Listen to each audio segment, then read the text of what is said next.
नमस्कार, जय हिंद साथियों। आपने भारतीय संविधान पढ़ा। भारतीय संविधान की अगली कड़ी में आप सबका हार्दिक स्वागत है। आपने पढ़ा था कि गोपालनवाद 1950 उसमें था विधि की स्थापित प्रक्रिया, ठीक है। और उसके बाद में उसी की ही व्यापक व्याख्या की है किसमें, मेनका गांधीवाद में। किसमें की? मेनका गांधीवाद में, कि न्यायपालिका, कार्यपालिका और विधायिका दोनों के कार्यों की समीक्षा कर सकती है। यदि कोई कानून कार्यपालिका ने या विधायिका ने अतार्किक, अनुचित या अन्यायपूर्ण बनाया है तो उसकी व्याख्या कर सकती है। न्यायपालिका उसकी अक्षरशः पालन करने के लिए बाध्य नहीं है। दूसरा, मेनका गांधीवाद में यह भी बताया था कि यदि जीने का जो अधिकार है, जीने के अधिकार में सिर्फ और सिर्फ जीना ही नहीं बल्कि गरिमापूर्ण जीना, गरिमापूर्ण तरीके से जीने का अधिकार शामिल है और विदेश जाने का अधिकार भी उसमें शामिल है। जिसमें पहली बात थी क्या क्या है, प्राण और देह स्वतंत्रता के अंतर्गत कई सारे अधिकार शामिल हो जाते हैं। बात तो इतनी है कि प्राण का मतलब है व्यक्ति का जिंदा रहना, और दैहिक का मतलब है व्यक्ति का शरीर पूरी तरीके से स्वतंत्र है। लेकिन उसके अंतर्गत कई अधिकार आ गए, जैसे मानवीय प्रतिष्ठा के साथ जीने का अधिकार। एक व्यक्ति के प्रतिष्ठा को आघात पहुंचाओगे तो प्राण भी जिंदा है और शरीर भी जिंदा है, लेकिन प्रतिष्ठा मर गई तो ये भी प्राण और देह स्वतंत्रता का हनन है। प्राण और देह स्वतंत्रता का हनन है। मैं तमाम वाद समझाऊंगा इसमें। स्वच्छ पर्यावरण, प्रदूषण रहित जल, स्वच्छ पर्यावरण भी व्यक्ति का अधिकार है। MC मेहता बनाम भारत संघवाद आया था एक, MC मेहता बनाम भारत संघवाद।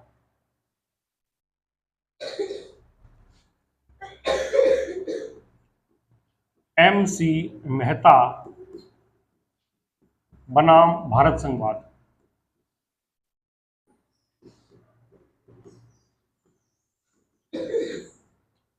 इसमें यह निर्णय आया था कि किसी भी व्यक्ति को का स्वच्छ जो पर्यावरण है वो भी उसका अधिकार है। MC मेहता सुप्रीम कोर्ट के एडवोकेट थे और उसमें यह कहा गया था कि स्वच्छ पर्यावरण किसी भी व्यक्ति का एक अधिकार है, मूल अधिकार है, और ये प्राण और देह स्वतंत्रता के अंतर्गत आता है। ये वाद है। इसके अलावा जीवन रक्षा का अधिकार, प्रत्येक व्यक्ति को अपने जीवन की रक्षा करने का अधिकार है। प्रत्येक व्यक्ति को अपने जीवन की रक्षा करने का अधिकार है। निजता का अधिकार, निजता मतलब प्राइवेसी, निजता का मतलब क्या हो गया, प्राइवेसी। इसमें PUCL बनाम भारत संघवाद 2004, PUCL बनाम भारत संघवाद 2004। PUCL क्या है? Public union for civil liabilities, एक NGO है साथियों, नॉन गवर्नमेंट ऑर्गेनाइजेशन है। इन्होंने एक NGO है, इन्होंने एक वाद दायर किया PUCL बनाम भारत संघवाद। क्या किया? PUCL बनाम भारत संघवाद। इस वाद में यह निर्णय दिया कि निजता यानी प्राइवेसी का अधिकार भी प्राण और देह स्वतंत्रता के अंतर्गत आता है। प्राण और देह स्वतंत्रता के अंतर्गत।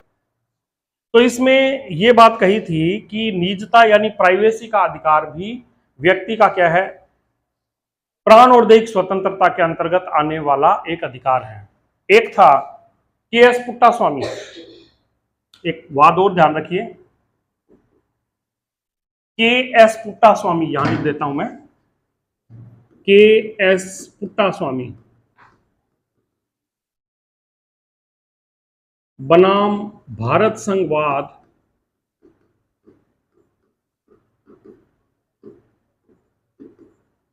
2017। अब KS पुट्टास्वामी जी सुप्रीम कोर्ट में चले गए और ये कहा कि भाई साहब, ये आधार कार्ड आप हर जगह पे मांग रहे हो, क्या भारतीय संविधान में संशोधन द्वारा क्या आपने इसको एक आवश्यक दस्तावेज की श्रेणी में रखा है? बोले नहीं। तो फिर आप हर जगह हमसे आधार कार्ड कैसे मांग रहे हैं? बच्चे के एडमिशन में आधार कार्ड, बच्चे के कोई अपने के छात्रवृत्ति में आधार कार्ड, कोई भी काम है उसमें आधार कार्ड लाइए। क्या आप हमसे जगह जगह जो आधार कार्ड ले रहे हैं उसमें हमारी पर्सनल जानकारी आपके पास में जा रही है? हमारी प्राइवेसी का ये हनन नहीं है, हमारी निजता का हनन नहीं है। तो निजता का हनन है ये आर्टिकल 4 में। क्या पीयूसीएल बनाम भारत संघवाद 2004 के फैसले का हनन नहीं है? आप हर जगह पे हमसे आधार कार्ड मांग रहे हैं। तो केएस पुट्टास्वामी बनाम भारत संघवाद 2017 का संबंध आधार कार्ड से है। इस वाद का संबंध किससे है? आधार कार्ड।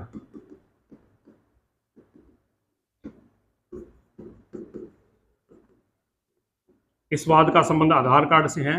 और ये इसमें ये बात क्लियरली कही है कि आधार कार्ड जो है उसको मूल दस्तावेज की भांति आप उपयोग में नहीं ले सकते। तो ये बात आप ध्यान रखिएगा। स्वच्छ पर्यावरण, प्रदूषण रहित जल, वायु, जीने का अधिकार और हानिकारक उद्योगों के विरुद्ध सुरक्षा हमारे प्राण और दैहिक स्वतंत्रता के अंतर्गत आते हैं। ठीक है, ये प्राण और दैहिक स्वतंत्रता के अंतर्गत आते हैं। इसी प्रकार से इसी में एक वाद है एमसी मेहता बनाम भारत संघवाद। इसमें सुप्रीम कोर्ट के एडवोकेट एमसी मेहता साहब, इन्होंने ये वाद दायर किया था और इसमें यह कहा गया था कि स्वच्छ पर्यावरण हमारा वो आर्टिकल 21 के अंतर्गत प्राण और दैहिक स्वतंत्रता का एक भाग है। ठीक है, फिर जीवन रक्षा का अधिकार, किसी भी व्यक्ति को अपने जीवन को सुरक्षित रखने का अधिकार है। किसी भी व्यक्ति को अपने जीवन को सुरक्षित रखने का अधिकार है। निजता का अधिकार, प्राइवेसी का अधिकार, इसमें यह कहा गया है कि कोई भी व्यक्ति की पर्सनल जानकारी यदि आप लेते हैं अनैतिक तरीके से, जैसे मोबाइल टेप करके या और करके, तो वो प्राण और दैहिक स्वतंत्रता का हनन है। और पीयूसीएल बनाम भारत संघवाद 2004 में ये बात बताई थी कि निजता का अधिकार भी प्राण और दैहिक स्वतंत्रता के अंतर्गत आता है। प्राण और दैहिक स्वतंत्रता के अंतर्गत आता है। क्लियर? आश्रय का अधिकार, किसका अधिकार? आश्रय का अधिकार। उसके बाद में है स्वास्थ्य का अधिकार। देखो, किसी भी व्यक्ति को आश्रय पाने का अधिकार है, किसी भी व्यक्ति को स्वास्थ्य का भी अधिकार है, किसी भी व्यक्ति को स्वास्थ्य का भी अधिकार है। क्लियर? अब है स्वास्थ्य के अधिकार से संबंधित मैं आपको एक बात बता दूं कि बंधुआ मुक्ति मोर्चा बनाम भारत संघवाद एक वाद आया था। ये जो अधिकार जुड़े हैं ये अलग अलग वादों के माध्यम से जुड़े हैं। बंधुआ मुक्ति मोर्चा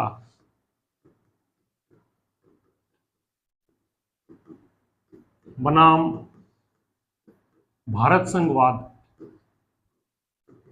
ये वाद है 1983 का।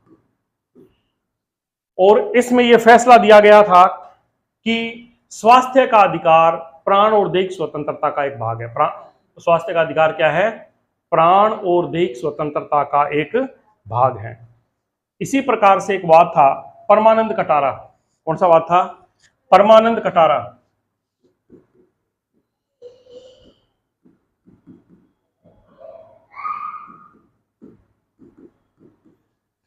बनाम भारत संघवाद।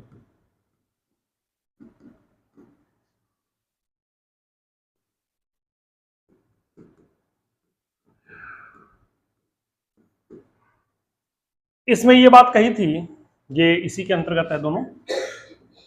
इसमें यह बात कही थी कि किसी भी व्यक्ति को समय पर चिकित्सा उसके स्वास्थ्य के अधिकार का एक भाग है। आर्टिकल 21 का ही एक भाग है समय पर चिकित्सा।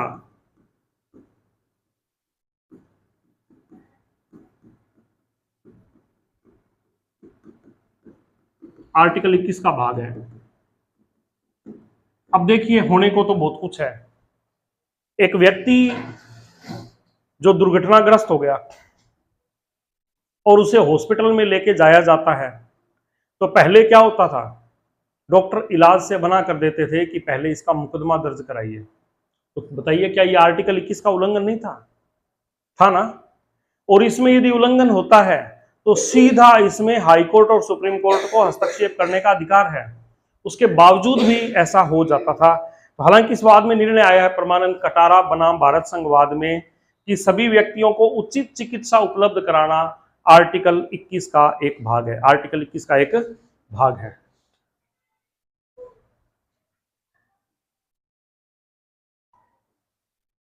तो आप अभी पढ़ रहे थे चिकित्सा का अधिकार। तो चिकित्सा के अधिकार में देखो, परमानंद कटारा बनाम भारत संघवाद जो 1989 है, परमानंद कटारा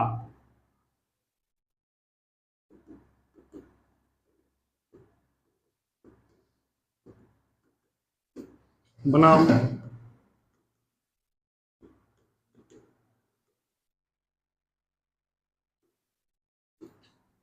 भारत संघवाद 1989। तो हम पढ़ रहे थे, स्वास्थ्य के अधिकार को लेकर चर्चा चल रही थी कि परमानंद कटारा बनाम भारत संघवाद में यह निर्णय दिया गया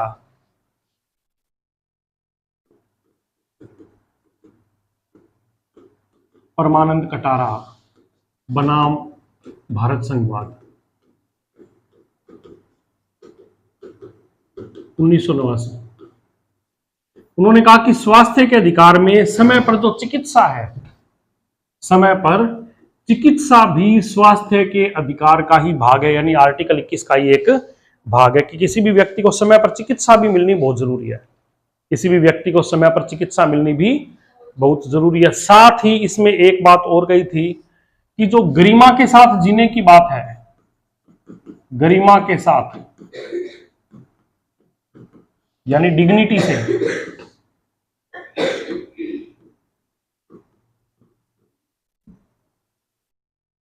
जीने के अलावा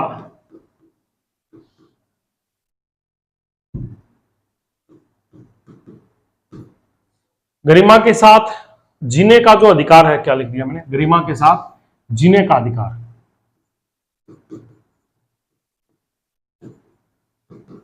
किसी भी व्यक्ति को उपलब्ध है, किसी भी व्यक्ति को प्राप्त है। तो ये गरिमा के साथ जीने का अधिकार जो है मृत्यु के बाद में भी है कि गरिमा के साथ में आदमी मर गया तो उसकी गरिमा भंग नहीं होनी चाहिए। अब आप कहेंगे मृत्यु के बाद गरिमा के साथ जीने का क्या अधिकार हुआ? अरे गरिमा के साथ जीने का तो नहीं, लेकिन उसकी गरिमा बनी रहनी चाहिए, उसकी मौत की गरिमा भी बनी रहनी चाहिए। कि गरिमा के साथ जीने का अधिकार जीवित के साथ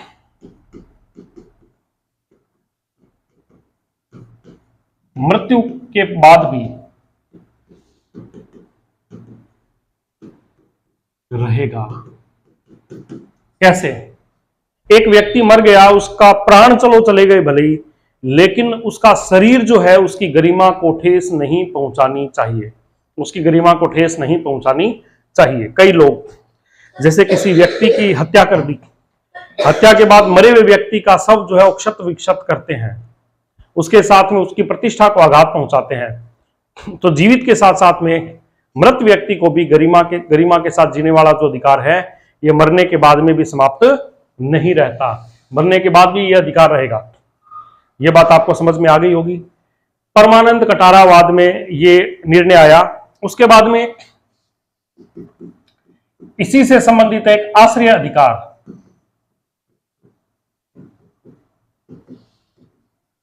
बनाम भारत संघवाद, ये एक वाद था।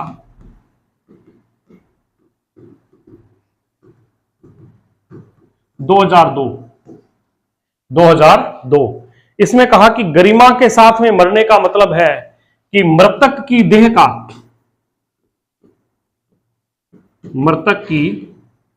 का धार्मिक मान्यता के अनुसार संस्कार किया जाना चाहिए। धार्मिक मान्यता के अनुसार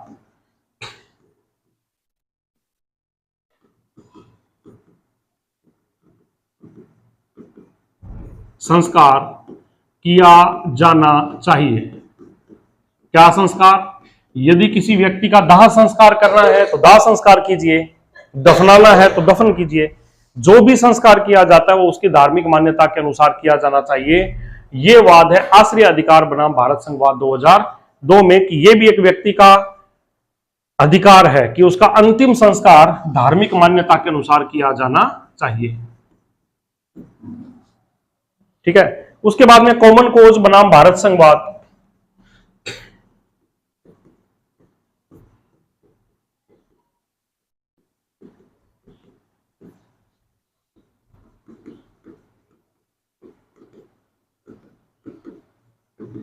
दो 2018 यह भी एक वाद है जिसमें कहा कि मरने के बाद सम्मान के साथ दाह संस्कार, इसमें भी ये बात कही कि मरने के पश्चात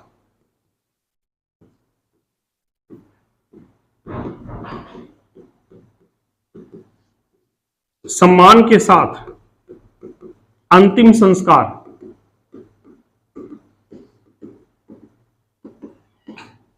अनुच्छेद 21 का भाग है।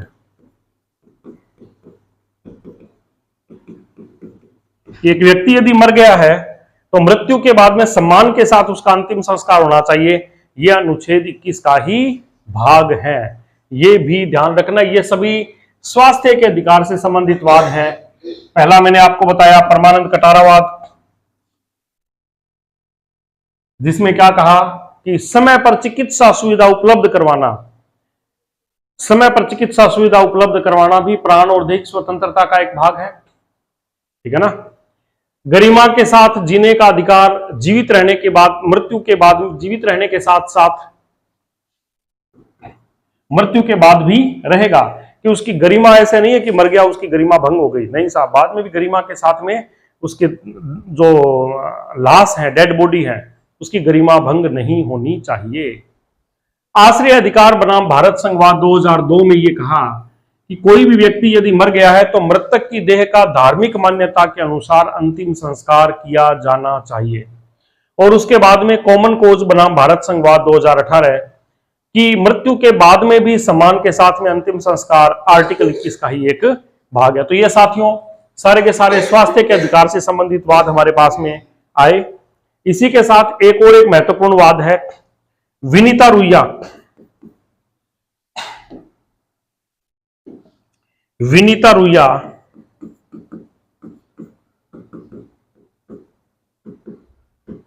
बनाम पश्चिम बंगाल सरकार,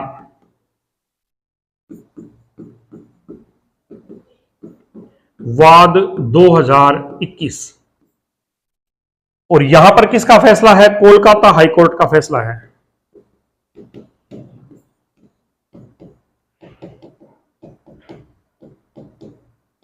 आपको पता है ये वाद क्यों आया? कोरोना का समय चल रहा था और कोरोना को लेकर कोरोना 1 आया, कोरोना कोविड 2 आया, कोविड 1 कोविड 2 दोनों में मतलब पूरा स्थिति क्लियर नहीं थी पब्लिक के सामने, सरकार के सामने, कि हमें डरना कितना है, हमें डरना कितना है। पहले में तो डर बहुत ज्यादा दिखाया, लोग मरे कम। दूसरे में डर खत्म हुआ, लोग मरे ज्यादा।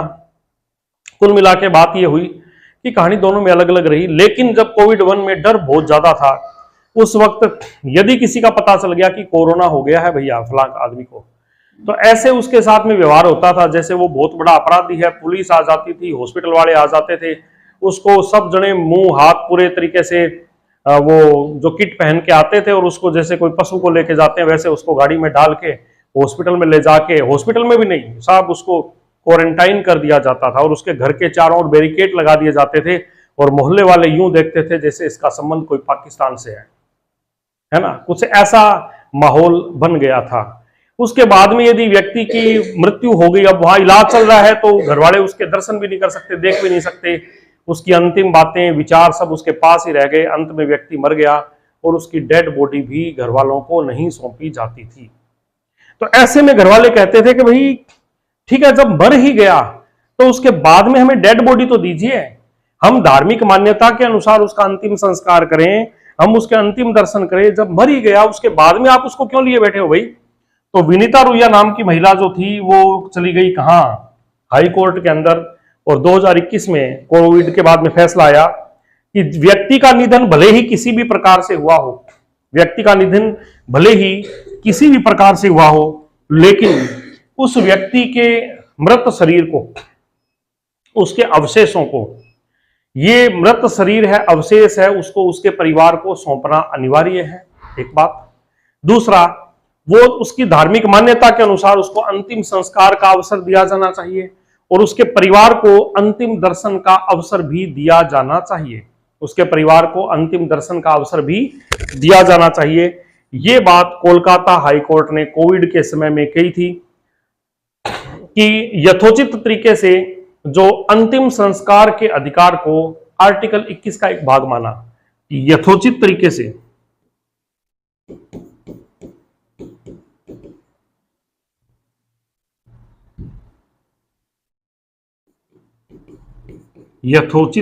से अंतिम संस्कार का अधिकार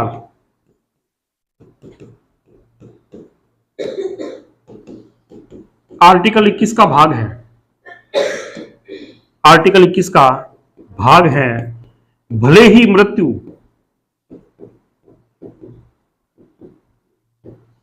किसी भी कारण से हुई हो,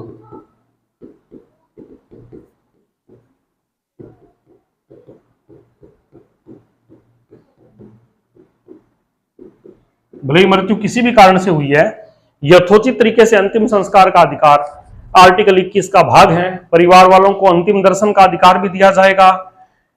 परिवार वालों को उसका धार्मिक मान्यता के अनुसार उसका अंतिम संस्कार करने का अधिकार भी दिया जाएगा और उसके मृत शरीर और अवशेष को उसके परिवार को सौंपना अनिवार्य रहेगा। तो ये बात आपको विशेष तौर से ध्यान देनी है। इसके अलावा 14 वर्ष की उम्र तक निःशुल्क शिक्षा का अधिकार, देखो इसको भी अब हम थोड़ा डिटेल से पढ़ेंगे। देखो, अटल बिहारी वाजपेयी की सरकार थी सन 2002 में। एम.एन. वेंकटचलैया की अध्यक्षता में संविधान समीक्षा आयोग का गठन किया गया। एम.एन. वेंकटचलैया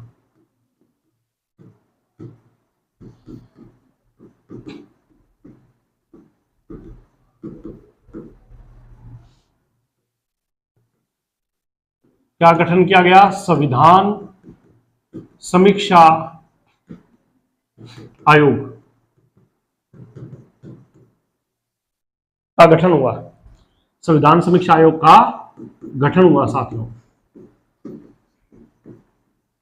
संविधान समीक्षा आयोग का कार्य था कि आप बताइए कि 75 वर्षों में या 70 वर्षों में भारत के संविधान ने, तब तो 50 वर्ष 52 वर्ष ही हुए थे, कि भारत का संविधान में क्या क्या परिवर्तन करने की जरूरत है, या संविधान की समीक्षा करके बताइए कि किस प्रकार से यह सही प्रकार से कार्य कर रहा है या नहीं। वर्तमान मतलब उस समय का बनाया गया संविधान वर्तमान परिप्रेक्ष्य के अनुकूल है या नहीं।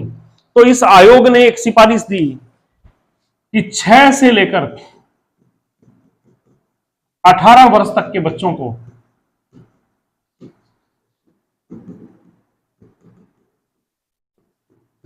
निःशुल्क शिक्षा का प्रस्ताव रखा। इस संविधान समीक्षा आयोग ने कहा कि भाई 6 से लेकर 18 साल तक के बच्चे हैं, उनको अनिवार्य और निःशुल्क शिक्षा का प्रस्ताव रखा था। इनकी बात पे गौर करते हुए 86वें संविधान संशोधन 86वां संविधान संशोधन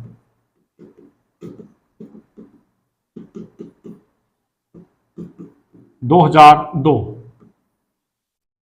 के द्वारा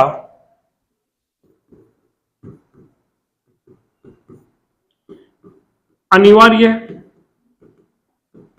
व निःशुल्क शिक्षा का अधिकार,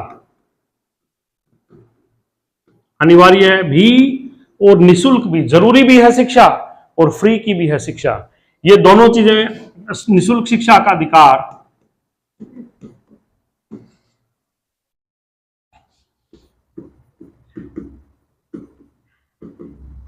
को 21A नाम का नया आर्टिकल बनाया। कौन सा आर्टिकल बनाया? 21A के तहत, 21A में के तहत मूल अधिकार माना। क्या माना? कि अब यह अनिवार्य और निःशुल्क, अनिवार्य शिक्षा है, साहब मुझे शिक्षा दीजिए, सरकार के ओरा भैया प्राइवेट स्कूल पढ़ ले वहां पे, नहीं बोले शिक्षा हमने दे तो दी, निःशुल्क भी दीजिए, फीस भी आप भरिए। ये दोनों के दोनों अधिकार क्या है? मूल अधिकार है। तहत मूल अधिकार की श्रेणी में रखा।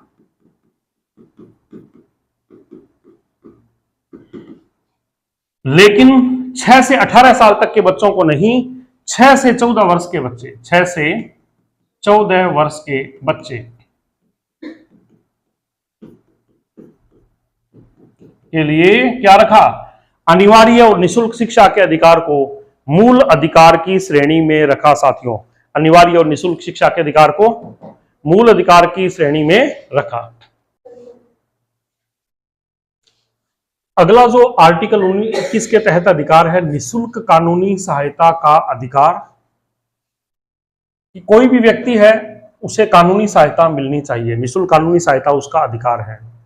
इसके अलावा अकेले कारावास में बंद होने के विरुद्ध अधिकार। कल को आपने जेल में एक व्यक्ति को अकेले बंद कर दिया, अब अपराधी ही एक ही है जेल में, कल को वो कह नहीं साहब मेरे को तो 2-4 मेरे दोस्त और लेके आओ, तो ऐसा तो नहीं हो सकता। लेकिन यदि जेल के अंदर कई सारे कैदी हैं और उस व्यक्ति को अकेले बंद किया है, इसका मतलब तो उसके साथ कोई भी अनहोनी हो सकती है ना, 3rd डिग्री लग सकती है।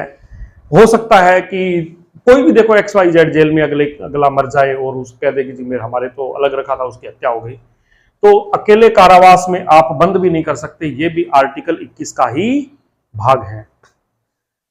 अब है त्वरित सुनवाई का अधिकार। त्वरित सुनवाई का अधिकार, किसी भी व्यक्ति को यह अधिकार है कि उसकी तुरंत सुनवाई की जाए, उसकी तुरंत सुनवाई की जाए। तो आपको बता दूं, बेगम हुस्न आरा खातून, बेगम हुस्न आरा खातून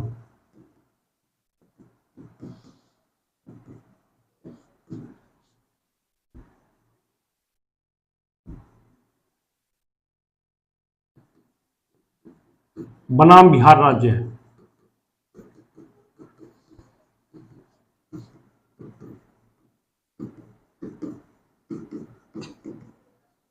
बेगम हुस्न आरा खातून बनाम बिहार राज्य वाद 1978 था और इसमें वकील थी इस केस में प्रसिद्ध वकील कपिला हिंगोरानी।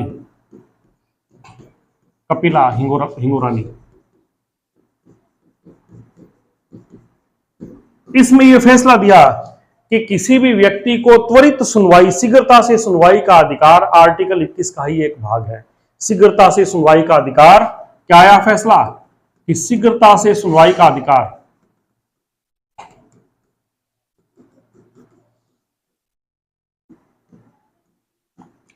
शीघ्रता से सुनवाई का अधिकार आर्टिकल 21 का भाग है। प्राण और दैहिक स्वतंत्रता में यह भी है कि किसी भी व्यक्ति को अपने मामले की शीघ्रता से सुनवाई का अधिकार भी है। और यहीं से जनहित याचिका की शुरुआत हुई। जनहित याचिका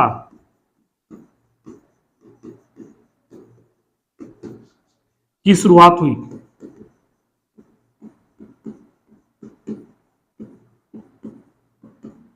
ठीक है, जिसको बोलते हैं पब्लिक इंटरेस्ट लिटिगेशन, लोकहितवाद इसको भी कहते हैं। और न्यायमूर्ति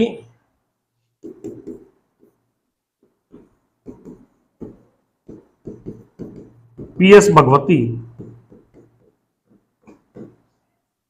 और कपिला हिंगोरानी, इन्हें हम जनहित याचिका के जनक कहते हैं। ये जनहित याचिका की जननी है, ये जनहित याचिका के जनक हैं। अब ये जनहित याचिका क्या होती है? देखो, एक व्यक्ति को की हत्या हो गई या एक व्यक्ति को मिलकर 5-7 लोगों ने पीट दिया या उसका सामान उठा के ले गए जबरदस्ती गुंडागर्दी से, वो व्यक्ति न्यायालय में नहीं गया। पुलिस को पता है कि इसके साथ ऐसा हुआ है, लेकिन उसने मुकदमा दर्ज नहीं करवाया। तो अब क्या है कि उसको न्याय नहीं मिलेगा। वो घर बैठा है चुपचाप, उसको मार खा के सामान गंवा के घर बैठा है, उसको न्याय नहीं मिलेगा। ये था पहले। अब क्या हुआ, आप एक तीसरा पक्ष हैं और आपको पता है कि इस व्यक्ति के साथ में जो हुआ है वो इसके प्राण और दैहिक स्वतंत्रता का हनन है। आपका कोई लेना देना नहीं है। आप थाने में गए, जाके बोले भाई साहब इसका मुकदमा दर्ज कीजिए, इस व्यक्ति को सजा। बोले ये व्यक्ति तो बोल ही नहीं रहा। बोले साहब जो गुंडे प्रवृत्ति के लोग हैं वो इस एरिया में अक्सर ऐसे काम करते रहते हैं। बोले तू कौन है भैया, तेरे साथ हुआ क्या? बोले नहीं। तो फिर तू कौन है, भाग यहां से। ऐसा हो जाता है। लेकिन अब ऐसा नहीं है। यदि आपको लग रहा है कि वहां पे कोई ऐसा काम चल रहा है जो उस क्षेत्र के लिए या वहां के लोगों के लिए कोई समस्या है और आपका कोई लेना देना नहीं है, और आपके पास में आप चाहते हैं लोगों को न्याय मिले, आपके पास में ना तो वकील का पैसा है, ना आपके पास में कोर्ट जाने का है, तो भी आप कोर्ट में सिर्फ सादे कागज पे एक एप्लीकेशन लिख दीजिए या सिर्फ पोस्ट कार्ड ही भेज दीजिए, उसी को ही याचिका मान के, और सुप्रीम कोर्ट, हाई कोर्ट उस व्यक्ति के मूल अधिकार का हनन हुआ है तो सुप्रीम कोर्ट, हाई कोर्ट संज्ञान में लेके और उस वाद पे सुनवाई करेंगे। इसकी शुरुआत की थी किसने? जस्टिस पीएन भगवती ने। Justice PN Bhagwati, PN Bhagwati है ये, थोड़ा मैं इसको सही कर दूं।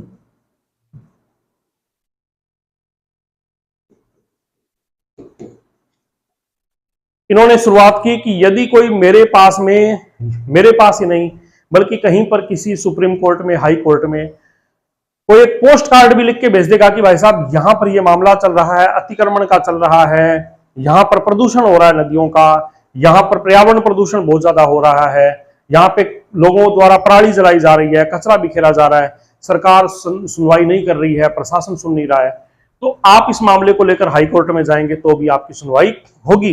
क्यों? क्योंकि सुनवाई का अधिकार आर्टिकल 21 के तहत आपका क्या है? मूल अधिकार। आपको ये नहीं कह सकते भाई साहब वकील कीजिए, आप कहेंगे वकील के पैसे नहीं है, तो कहेंगे ये रहा सरकारी वकील, ये रहा सरकारी वकील।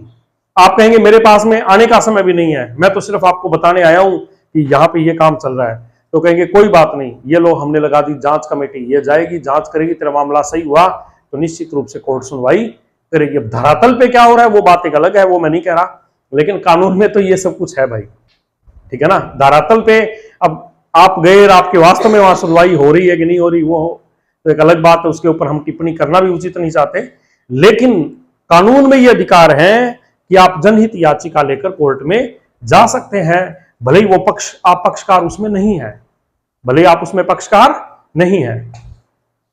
तो त्वरित सुनवाई का अधिकार यहीं से ही जनहित याचिका की शुरुआत हुई। तो कपिला हिंगोरानी जनहित याचिका की जननी थी और ये बेगम हुस्न आरा की तरफ से उसकी वकील बनी हुई थी। बेगम हुस्न आरा की तरफ से क्या थी? उसकी वकील बनी हुई थी। अच्छा, हथकड़ी लगाने के विरुद्ध अधिकार। आप किसी व्यक्ति को हथकड़ी सीधा नहीं लगा सकते, उसके लिए अब तक ये था कि हथकड़ी लगाने के लिए आपको कोर्ट की परमिशन लेनी पड़ेगी, ऐसे आप सीधी हथकड़ी नहीं लगा सकते। लेकिन अभी नया कानून पारित किया है, कुछ दिन पहले अखबार में आया था कि डीआईजी साहब ने कई एसपी से, कई सीआई से पूछा कि हथकड़ी के नए नियम क्या है, तो कहते हैं कईयों को पता नहीं था, लेकिन वास्तविकता यह है कि अब ये कुछ संशोधन हुआ है कि आप हथकड़ी बिना मतलब कोर्ट की परमिशन के यदि अपराधी हैं तो भी आप लगा सकते हैं, क्योंकि कल को हथकड़ी ना लगा और वो भाग जाए फिर क्या होगा। तो हथकड़ी का अधिकार ये अब तक था आर्टिकल 21 के तहत कि जब तक अपराध साबित ना हो तब तक आप उसकी हथकड़ी नहीं लगा सकते। अमानवीय व्यवहार के विरुद्ध अधिकार। किसी के साथ अमानवीय अधिकार हुआ है तो भी आर्टिकल 21 का उल्लंघन माना जाएगा। देर से फांसी के विरुद्ध अधिकार। अब किसी को फांसी की सजा हो गई, अब फांसी की सजा हो गई कि फांसी देनी है, ठीक है, उसने राष्ट्रपति के समक्ष दया याचिका भी नहीं लगाई, अब उसको 4 साल से जेल में पकड़े बैठे हैं बिना मतलब, जैसे मैंने आपको पिछले वीडियो में राजीव गांधी वाला मामला बताया था, फांसी की सजा हो गई, राष्ट्रपति महोदय निर्णय नहीं दे रहे, 5 साल से राष्ट्रपति साहब के पास में दया याचिका है, तो या तो आप फांसी लगा दो या दया याचिका खारिज कर दो। अब यदि उन्होंने 7 साल की सजा पूरी कर ली है तो एक ही अपराध के लिए 2 सजा थोड़ी भुगतेंगे, जेल में भी रहे और फांसी भी खाएं, है ना, ऐसा तो नहीं होगा, अरे ऐसा तो नहीं होगा ना। वो एक बार आपने कहानी सुनी होगी, चलो मैं बता दूं, एक व्यक्ति था, उसके निर्णय फिक्स नहीं होते थे, तो राजा के समक्ष अपराध कर दिया, क्या कर दिया? अपराध। तो राजा ने कहा कि भाई सजा है, दो छांट ले, तू क्या करेगा? बोले क्या? बोले इधर तो है प्याज खाने हैं तेरे को, प्याज, ठीक है, जब तक हम खिलाएं उतनी देर, उधर है वहां कोड़े खाने हैं जब तक हम मारे उतनी देर। बोले क्या खाएगा? बोले साहब कोड़े कौन खाएगा, प्याज खाऊंगा, प्याज। इधर हो गया प्याज खाने, प्याज कुछ खाए खाए खाए, उधर से उबाक आने लग गई, उसने कहा मरने वाली हालात हो गई, नहीं साहब मैं तो कोड़े ही खा लूंगा। उधर से गए, कोड़े पड़ने लगे, बोले कोड़े खाते खाते साहब कोड़े नहीं, मैं तो प्याज खा लूंगा। फिर प्याज खाने लगा, फिर हालत खराब हुई, बोले नहीं साहब कोड़े खा लूंगा। ऐसे करते करते उसने प्याज भी खा लिए और कोड़े भी खा लिए, है ना। तो कई बार क्या, जब निर्णय स्पष्ट नहीं होते तो दोनों तरफ की बाधाएं भोगनी पड़ती है, दुविधा भोगनी पड़ती है।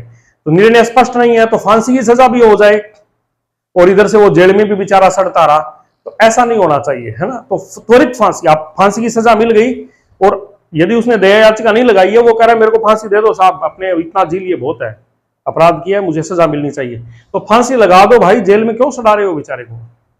आई बात समझ में। तो देर से फांसी के विरुद्ध भी अधिकार आर्टिकल 21 के तहत उसका मूल अधिकार है। और मेनका गांधीवाद 1978 में आपने देखा था कि गरिमा के साथ जीने का मतलब है, मेनका गांधीवाद, गरिमा के साथ जीने का मतलब है कि विदेश जाने का अधिकार भी उसके अंतर्गत शामिल है। मेनका गांधीवाद 1978, जिसमें कहा कि किसी व्यक्ति को बिना कारण से आप विदेश जाने से नहीं रोक सकते, किसी व्यक्ति को बिना कारण से आप विदेश जाने से नहीं रोक सकते। बंधुआ मुक्ति मोर्चा बनाम भारत संघवाद था 1983।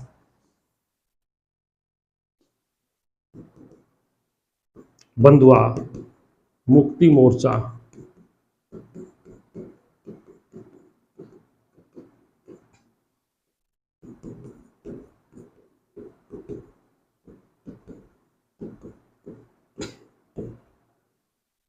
भारत संघवाद 1983, जिसमें यह कहा गया है कि स्वास्थ्य का अधिकार मूल अधिकार है और किसी व्यक्ति से आप बंधुआ मजदूरी भी नहीं करवा सकते। आप कहें कि इस गरीब आदमी को मैं 50,000 रुपए मांगता हूं, ये मुझे दे नहीं पाया, तो मैं इसके बच्चे को उठा के ले आया और घर पे इससे सर्वेंट का काम करा रहा हूं, तब तक कराऊंगा जब तक पैसा नहीं देगा। सांगड़ी प्रथा जो थी, या इस बच्चे को मैं खरीद के लाया हूं साहब 5 लाख रुपए में, तो ऐसा आप नहीं कर सकते, है ना। हिरासत में शोषण के विरुद्ध अधिकार, यदि जेल में कोई व्यक्ति बंद है, पुलिस थाने में बंद है, तो उसके आप मानवाधिकारों का हनन नहीं कर सकते, उसका शोषण नहीं कर सकते। साथियों, ये कई अधिकार।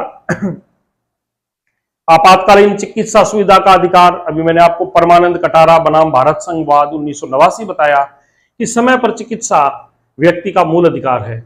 सरकारी अस्पतालों में समय पर इलाज का अधिकार, यह भी इसी का भाग हो गया।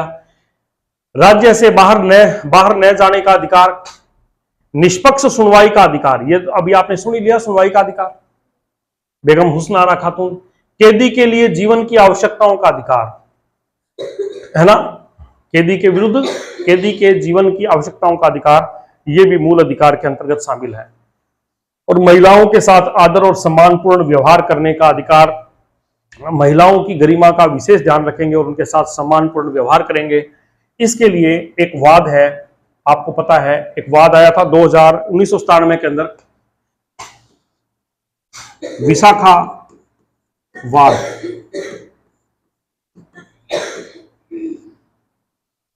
जिसमें आप पढ़ोगे, आपके आरएस मेंस के अंदर विधि विषय है 20 नंबर का, इसके अंदर भी आपको जो है ना महिलाओं के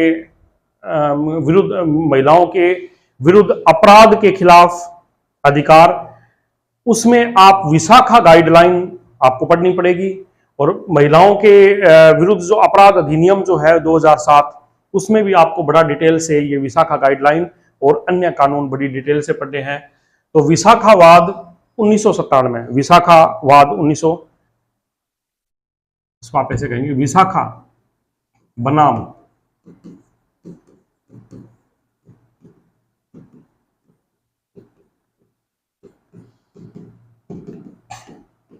ये वाद कार्यस्थल पर यौन उत्पीड़न से संबंधित वाद था। कार्यस्थल पर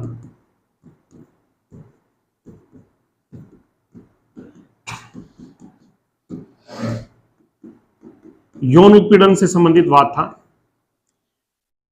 इसमें विशाखा गाइडलाइन दी गई थी।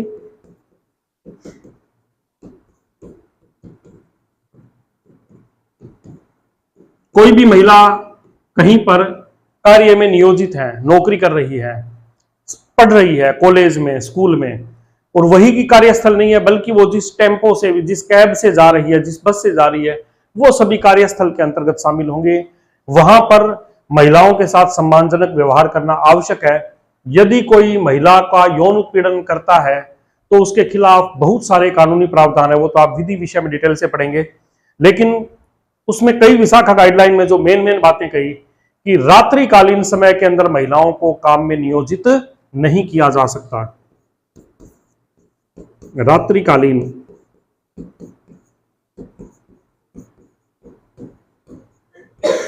कहीं आप महिलाएं नौकरी कर रही है और कह दें कि इलेक्शन है, या कोई फैक्ट्री में काम कर रही है, बोले जी कल तो आपकी नाइट ड्यूटी रहेगी, नहीं जेंट्स की लगा सकते हो, महिला की आप रात्रि में ड्यूटी नहीं लगा सकते, समय में कार्य नियोजित नहीं कर सकते, कार्य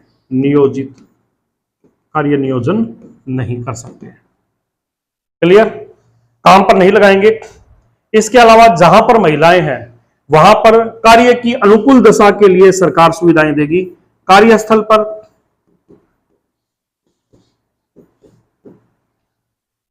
अनुकूल दशाएं। अब अनुकूल दशाओं का मतलब क्या है?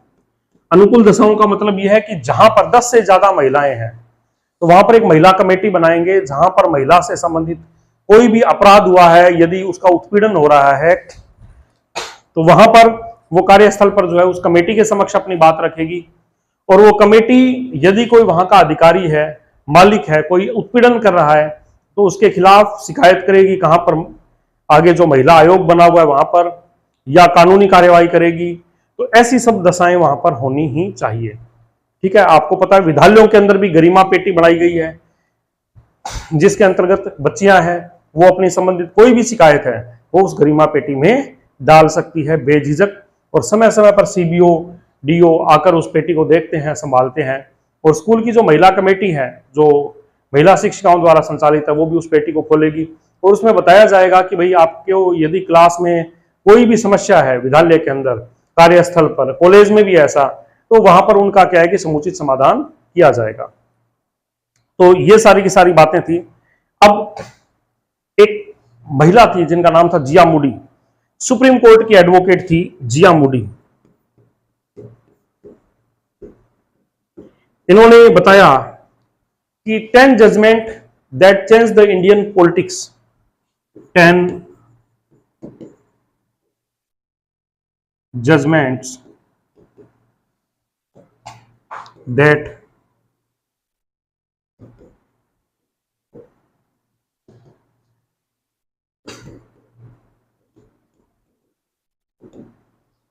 चेंज द इंडियन पॉलिटिक्स, ऐसे 10 निर्णय जिन्होंने भारत की राजनीति में भूचाल ला दिया, बहुत बड़े बड़े परिवर्तन ला दिए।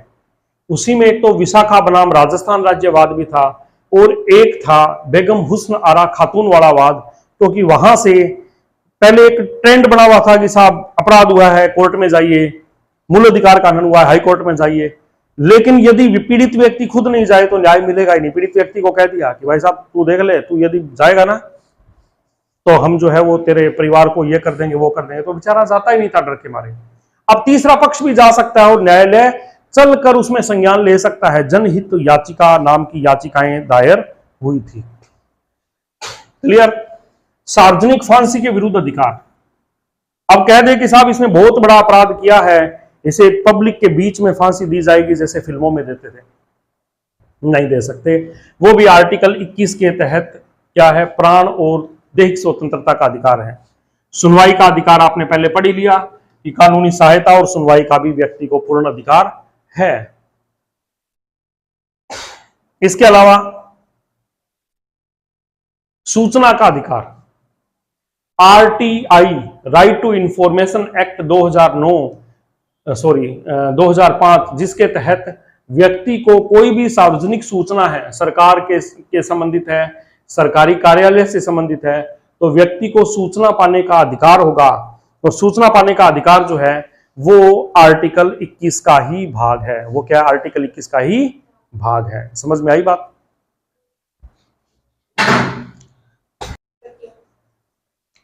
तो सूचना का अधिकार मैं आपको बता रहा था, RTI act, right to information act 2005। तो आपको बता दूं कि एक अरुणा राय, ये एक सामाजिक कार्यकर्ता थी, आईएएस अधिकारी, एक्स आईएएस अधिकारी थी। इनका एक किसान मजदूर मुक्ति मोर्चा, किसान मजदूर मुक्ति मोर्चा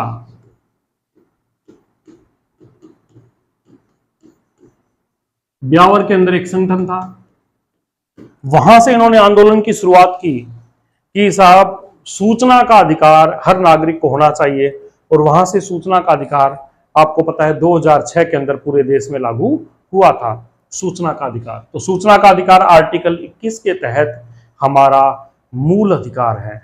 इन्होंने पूरे देश के अंदर यहां से आंदोलन की शुरुआत की, किसान मजदूर मुक्ति मोर्चा संगठन बनाया। यह एक IAS अधिकारी थे। इसी प्रकार से उस वक्त इनके साथ में अरविंद केजरीवाल जी ने भी अपने NGO के माध्यम से दिल्ली में आंदोलन चलाया था।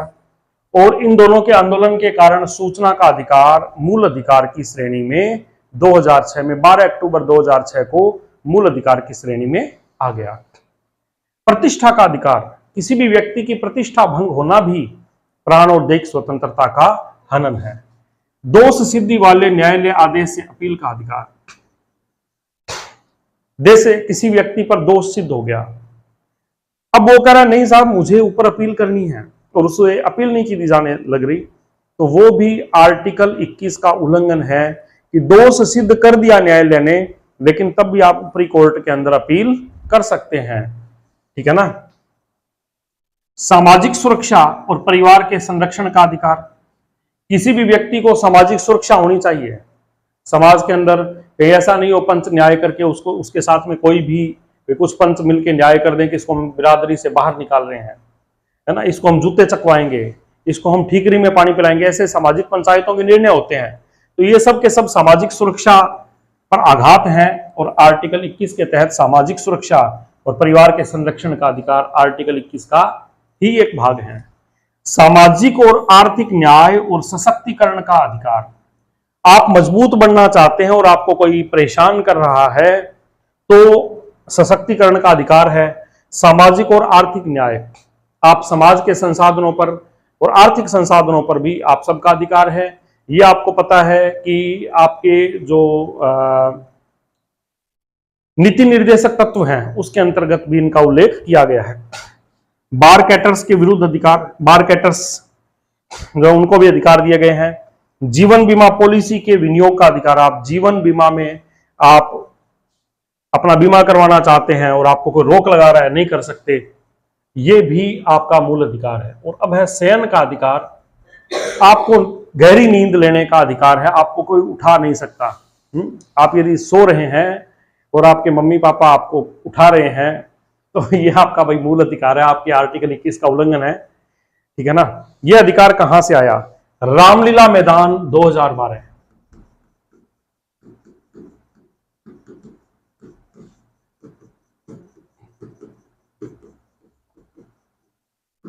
तो अपने जो बाबा जी है, बाबा रामदेव जी पतंजलि वाले, उन्होंने 2012 में आपको पता है एक आंदोलन चलाया था और रामलीला मैदान में बैठ गए थे भूख हड़ताल पर। पहले अन्ना हजारे जी ने आंदोलन चलाया था लोकपाल बिल को लेकर। अब बाबा रामदेव जी बोले स्विस बैंक में जितना भी काला धन है वो भारत में लेकर आइए और ये भी बताइए कि वो काला धन किस किस व्यक्ति का है। आई बात समझ में? ये 2012 में चलाया। अब रामदेव बाबा जी तो अभी भी जी रहे हैं और स्विस बैंक वाली लिस्ट आज तक ही नहीं आई है। चलिए कोई बात नहीं, वो एक अलग मुद्दा है। लेकिन स्विस बैंक में पड़ा जो धन है वो लाइए, और ऐसे कह के वो हड़ताल पर बैठ गए। रात को 12 बजे के बाद करीब 2 बजे पुलिस आती है, बोले आपकी परमिशन की अवधि समाप्त हो गई, लाठी डंडों के साथ में, और लोगों को वहां से खदेड़ देती है। बाबा रामदेव जी किसी प्रकार से वहां से बच के भाग जाते हैं और अगले ही दिन पहुंच जाते हैं सुप्रीम कोर्ट। बोले साहब मैं गहरी नींद में सो रहा था और मेरे साथ में मेरे जो वहां पे आंदोलनकारी है वो सब सो रहे थे, सरकार ने हमें क्यों उठाया? फैसला आया कि गहरी नींद का अधिकार भी मूल अधिकार है। गहरी नींद लेने का अधिकार भी क्या है? आर्टिकल 21 का भाग है, गहरी नींद लेने का अधिकार।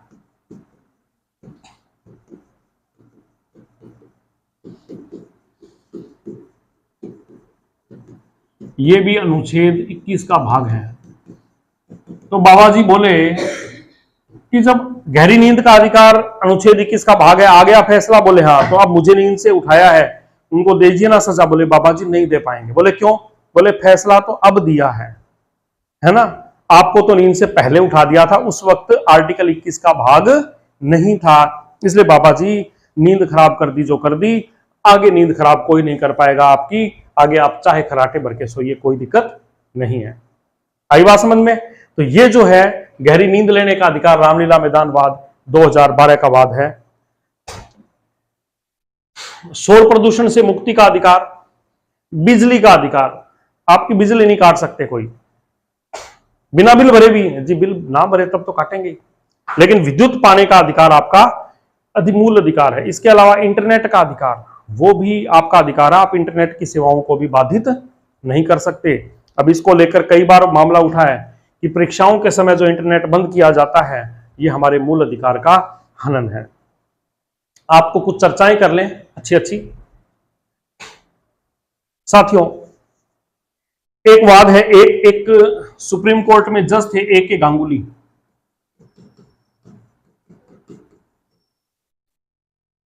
ये सुप्रीम कोर्ट के जज हैं। ये क्या सुप्रीम कोर्ट के जज है साथियों। इन्होंने कहा, इन्होंने कुछ फैसले बताए उस अपनी बुक में कि landmark judgment that changed the Indian politics. क्या? Landmark judgment which change India. ऐसे जजमेंट जिन्होंने भारत को बदल के रख दिया, ऐसे 10 जजमेंट का उल्लेख इन्होंने किया था।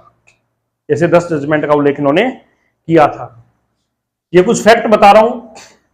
इसके अलावा एक वाद है निखिल सोनी वाद।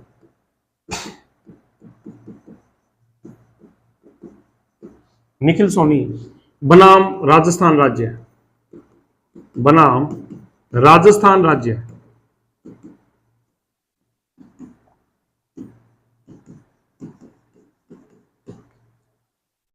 निखिल सोनी बनाम राजस्थान राज्यवाद 2015।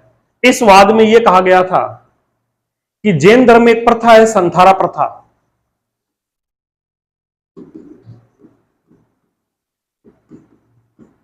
वो एक धार्मिक प्रथा है जिसमें एक व्यक्ति मोक्ष की प्राप्ति के लिए अन्न जल छोड़ देता है, अपने शरीर को पीड़ित करके अन्न जल छोड़कर अंत में देह त्याग कर देता है, और इसे बोलते हैं संथारा प्रथा। तो इसमें हाईकोर्ट ने निर्णय दिया कि संथारा प्रथा पर रोक लगाई। किस पर रोक लगाई? संथारा प्रथा पर रोक लगाई। ये भी प्राण और दैहिक स्वतंत्रता का हनन है।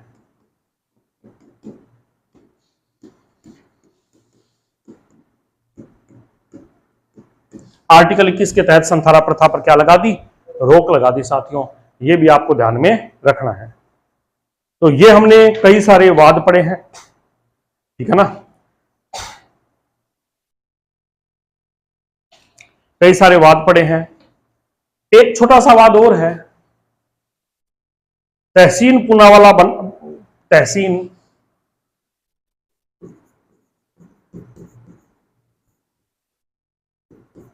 पूनावाला बनाम भारत संघवाद 2018। आपको पता है कि 2018 में कुछ मॉब लिंचिंग की घटनाएं हुई थी। इस वाद का संबंध, इसका संबंध मॉब लिंचिंग से है।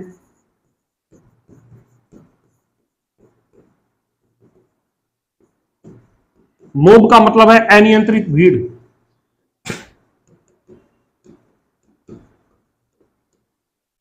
मॉब का मतलब क्या है? अनियंत्रित भीड़। यदि अनियंत्रित भीड़, जैसे अनियंत्रित भीड़ किसी भी पूर्वाग्रह से ग्रसित हो जाए, चाहे कोई धर्म के, किसी के भी खिलाफ, और 2 से ज्यादा व्यक्ति मिलकर यदि किसी एक व्यक्ति पर हमला कर दें, है ना, और उसको यदि आघात पहुंचाएं, तो ये क्या है? मॉब लिंचिंग जो है वो एक प्रकार का अपने कह सकते हैं कि लोकतंत्र के विरुद्ध है, लोकतंत्र के लिए धब्बा है। इस वाद में यह फैसला आया लोकतंत्र के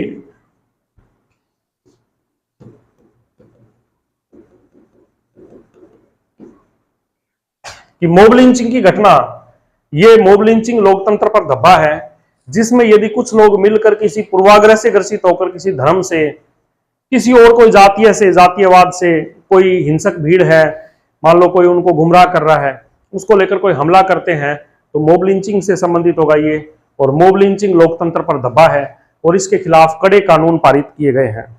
आई बात समझ में? मॉब का मतलब है अनियंत्रित भीड़। इसे लोकतंत्र पर और स्वस्थ शासन पर धब्बा कहा था। लोकतंत्र पर और स्वस्थ शासन पर धब्बा कहा था। समझ में आई बात? अब आगे मैंने नोट्स में बहुत सारे वाद जो हैं, जो मैंने अभी एक्सप्लेन किए वो सारे डाल दिए हैं। जैसे अरुणा रामचंद्र शानबाग बनाम भारत संघवाद। अब अरुणा राय नाम की एक नर्स थी, वो अरुणा राय अलग है, ये अरुणा राय अलग है। अरुणा राय नाम की एक नर्स थी और इस महिला के साथ में 1974-75 में रेप की घटना हुई। 1974-75 में एक डॉक्टर थी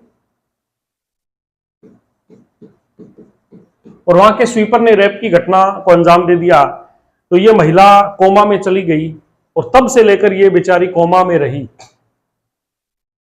अब कोमा में रही तो इसको फिर जीना और मरना तो बराबर ही हो गया, ये तो एक डेड बॉडी की तरह से है। तो इनकी एक एडवोकेट थी जिनका नाम था पिंकी बिरानी। पिंकी बिरानी ने कोर्ट में याचिका दायर की कि अरुणा राय जो है, एडवोकेट पिंकी बिरानी अरुणा राय के साथ में इसकी एडवोकेट, ये लाइन अलग है भाई, अरुणा राय के साथ में 1974-75 में स्वीपर ने रैप कर दिया था, वो कोमा में चली गई। तो मेडिकल बोर्ड की इस महिला को मरने का अधिकार है और इसको भाई मरने की अनुमति दी जाए, ऐसे करके इन्होंने अरुणा रामचंद्र शानबाग बनाम भारत संघवाद के नाम से वाद दायर किया। अरुणा रामचंद्र शानबाग बनाम भारत संघवाद के नाम से 2011 में वाद दायर किया कि भाई अरुणा राय जो है, इस महिला को, इस डॉक्टर को मरने की अनुमति दी जाए, क्योंकि अब इसका जीवन बहुत मुश्किल है।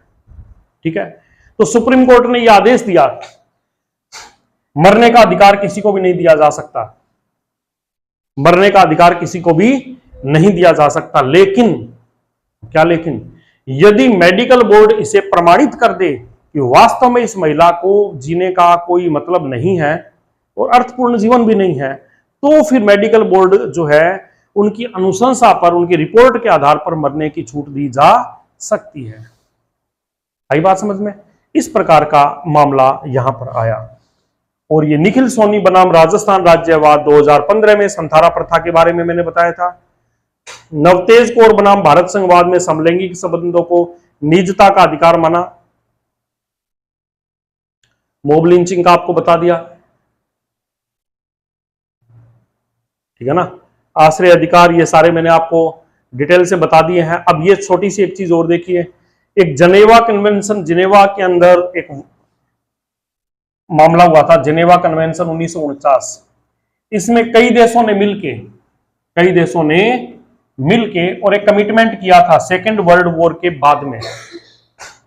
अब क्या है, युद्ध में दो देशों के बीच में झगड़ा हो रहा है, तो युद्ध में तो मरेंगे मारेंगे, यही होगा। अब दुश्मन देश के किसी सैनिक को आपने पकड़ लिया और उसको मार दिया, या वो शहीद हो गया और वो आपकी सीमा के अंदर शहीद हुआ है। अब आप यदि उसकी खाल नोचें, उसकी आंखें निकालें, उसको मारें, उसके साथ में, लाश के साथ में कुछ गलत करें, कितना गलत चीज है ये। तब उस वक्त जिनेवा में कन्वेंशन हुआ और उसमें जिनेवा कन्वेंशन की अनुच्छेद 16 के अनुसार युद्ध के दौरान दुश्मन देश को भी अपनी सीमा में शहीद हुए सैनिक या अमृत नहीं भाई, सॉरी, ये मृत है, मृत व्यक्ति को सम्मान देना होगा। ऐसा नहीं कि ये मर गया, आप उसकी लाश के साथ में अमानवीयता कर रहे हैं। साथियों, ये नहीं होगा। अनुच्छेद 21A 6 से 14 वर्ष वाले बच्चों के बारे में बताया है। ये सारी बातें मैंने बता दी, सारी बातें आपको डिटेल से बता दी गई है। अब देखो क्या है, आर्टिकल 21 अपना पूरा हुआ। अब अपने पढ़ रहे हैं आर्टिकल 22। क्या पढ़ रहे हैं? आर्टिकल 22। अब देखिए साथियों, आर्टिकल 22 में क्या है, कुछ दशाओं में, आर्टिकल 21 था प्राण और दैहिक स्वतंत्रता, 22 में एक है कुछ दशाओं में गिरफ्तारी व निरोध से संरक्षण। कुछ दशाओं में गिरफ्तारी निरोध से संरक्षण, कि यदि कहीं पर गिरफ्तारी हो रही है आपकी तो आपको सुरक्षा दी जाएगी। इसमें गिरफ्तारी और नजरबंदी, गिरफ्तारी व नजरबंदी के खिलाफ आपको संरक्षण मिल रहा है। अब भाई पुलिस तो अपराधी को गिरफ्तार करेगी, लेकिन पता है क्या, हर आदमी पुलिस ने जिसको अपराधी मान लिया वो अपराधी है, अब अपराधी है या नहीं है ये तो तय कोर्ट करेगी ना, सारे सबूत जुटाएगी, मामला चलेगा, तब जाके पता चलेगा ये अपराधी है। इस दौरान जो भी संदिग्ध होगा उसको पकड़ेगी पुलिस, है ना। लेकिन संदिग्ध के चक्कर में बिल्कुल भी बेगुनाह है उस व्यक्ति को कहीं पकड़कर और पुलिस गलत उसके साथ व्यवहार ना कर दे, इसके लिए आर्टिकल 22 में कुछ दशाओं में गिरफ्तारी और निरोध से संरक्षण दिया गया है।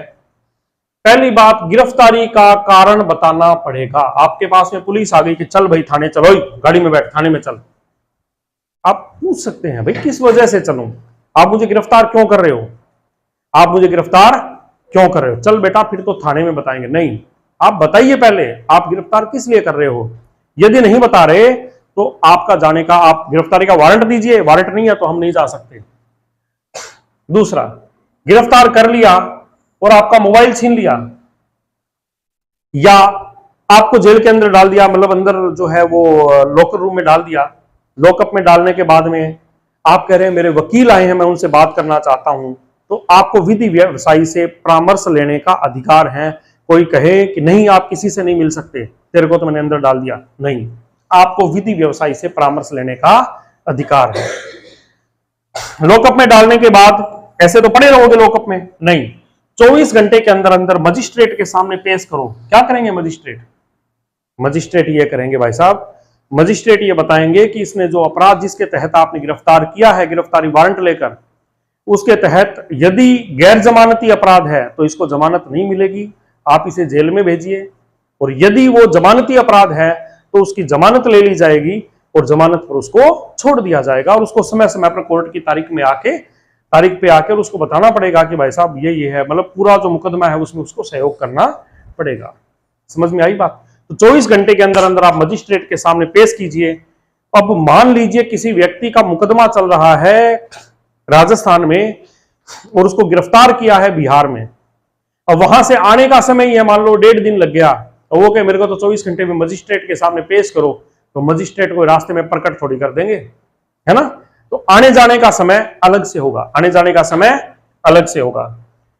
क्या यह अधिकार सबको प्राप्त है? नहीं। यह अधिकार शत्रु देश का नागरिक कोई पाकिस्तान से आके भारत में बम फोड़े और कहे मेरे को आप यदि थाने में बंद कर रहे हो लॉकअप में तो मुझे तो वकील दो साहब पहले, अरे वकील बाद में, तू बम फोड़ा है हरामखोर, तू बम फोड़ के कितने लोगों को मार दिया, तुझे यह अधिकार कुछ भी नहीं है। तो शत्रु देश का नागरिक है उसको यह अधिकार नहीं है। अच्छा, इसके अलावा जो निवारक निरोध कानून है, निवारक निरोध कानून का मतलब है कई ऐसे खतरनाक उग्रवादी होते हैं जो अपराध करते ही करते हैं, वो अपराध के लिए ही इस धरती पे उत्पन्न हुए हैं, उनके ऊपर कई एक्ट लगे हुए हैं, खतरनाक एक्ट अपने इंडिया में आए हुए हैं, तो अपने कहते हैं निवारक निरोध कानून के तहत उनको पहले उनको पता है इनको छोड़ दिया ना तो ये बहुत खतरनाक है, ये तो हरामखोर अपराध करेंगे ही करेंगे, तो उनपे एक्ट लगे हुए होते हैं। पोटा, टाडा, मीसा, ये एक्ट हैं जो केंद्र सरकार ने बनाए हुए हैं, ये खतरनाक एक्ट हैं जिसमें उग्रवादियों पे और राष्ट्र की सुरक्षा के विरुद्ध कार्य करने वाले लोगों पे ये एक्ट लगते हैं, और जिन पे ये एक्ट लग गए उनको आर्टिकल 22 के तहत कोई कहे कि मेरे को मजिस्ट्रेट के समक्ष पेश करो और मेरे को वकील दो और मेरे को गिरफ्तारी का कारण बताओ, अरे यार तू जन्मजात गंदा है यार, तू जन्मजात अपराधी है यार, तू अपराध कर रहा है, तूने 20 अपराध कर लिए और आगे भी अपराध तू कर सकता है क्योंकि तू अपराध के अलावा कुछ जानता ही नहीं है। तेरे पे हमने टाडा एक्ट लगा हुआ है, पहले टाडा था बट गया मीसा है, ये एक्ट लगे हुए हैं। ये एक्ट यदि किसी पे लग गया तो उस पे वो आर्टिकल 22 के कोई भी अधिकार प्राप्त नहीं होंगे।